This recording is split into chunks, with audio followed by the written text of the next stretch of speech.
Where did all the good men go?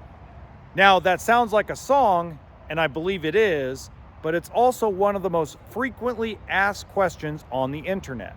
Social media, like Instagram, TikTok, Reddit, Quora, and I have, watch this, I have the simplest answer that explains where good men are. But in order to understand that simple answer, you have to sit down, quiet your mind, and realize that's not that complicated. It's actually very simple. And I can tell you from my own experience, because I was considered a good man. I no longer am, because I've become kind of a prick because of experiences I've had. And I'm no longer dating any women that live in the United States of America. Don't care if you're a citizen, a resident, a student visa. You live in the United States, I have no interest whatsoever. Zero. And it has to do with this simple thing. We are tired. We are done. That's how simple it is. That's the answer. Now, you can go dive deeper into it and say, does it have something to do with body count? No. Does it have to do with women being single moms? No. How do I know that? Because women with high body counts and men with high body counts have been a thing for a long time. I mean, look at the gas shortage. If anybody remembers the gas shortages of the 70s and some of the 80s, you had to kind of get creative with what you were doing. So, yeah, we don't need to really get into that. But it's one of those things where the actual cause is being tired and being done. And by the way, there were single moms in the 80s. There were single moms in the 70s. There were single moms in the 90s. And a lot of those single moms had very successful second marriages. Some of them never had a marriage, had a kid outside of wedlock, and ended up finding a good man and having a very successful marriage or successful long-term relationship. So it has nothing to do with any of that. If you're wondering why I got blue gloves on, it's because I was working on something and I was like, I better do a video on this. No, what we are tired of and what we are done with is one word: attitude. Now, does it mean that every woman in the United States of America has an attitude problem? No. That would be unfair.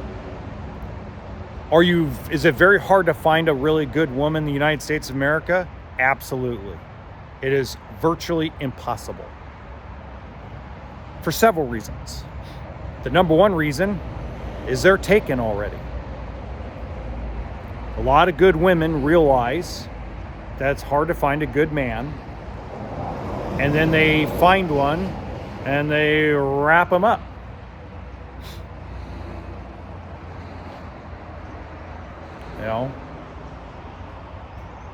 So that's why, like, guys like me went and got our passports and decided, okay, let's start talking to women in other countries.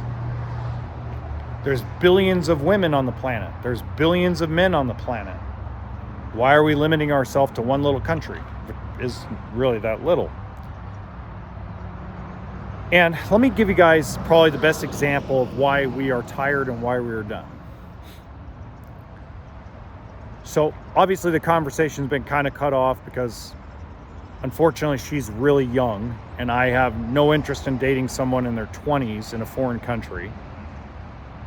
30 and above, please. 24-year-old reached out to me when she saw one of my videos. She lives in Africa. Gorgeous woman, absolutely gorgeous. I talked to her over the phone on WhatsApp. And let me tell you something. A conversation with a 24-year-old woman in Africa was more stimulating, more respectful, and not one time did money ever come up in the conversation. Not one time. not about my bank account, not about how much money I make at work. None of that. Hi, Garfield. I got my kitty cat right here. So it has nothing to do, it was just refreshing. It was really refreshing. And then I've had text conversations and email conversations with women in New Zealand, women in Australia. Now I've got one woman that is actually in Egypt. And just the conversation is, let's get to know each other and see if it's a match. Not worrying about if I'm 6'4" with a 6-inch schlong and a 6-figure bank account. None of that stuff. It's just so refreshing. It's like it was in the United States of America in the late 90s to early 2000s, before all this wackiness got out of hand. So all the good men are like, I'm done. I don't want to deal with it. We had a good run. Now it's time to be alone. And if I happen to find someone in a foreign country that I fall in love with and want to make her my wife, I will. But the reality is I don't have any expectations. I'm also not going to do pervert crap like a lot of morons do. But I digress.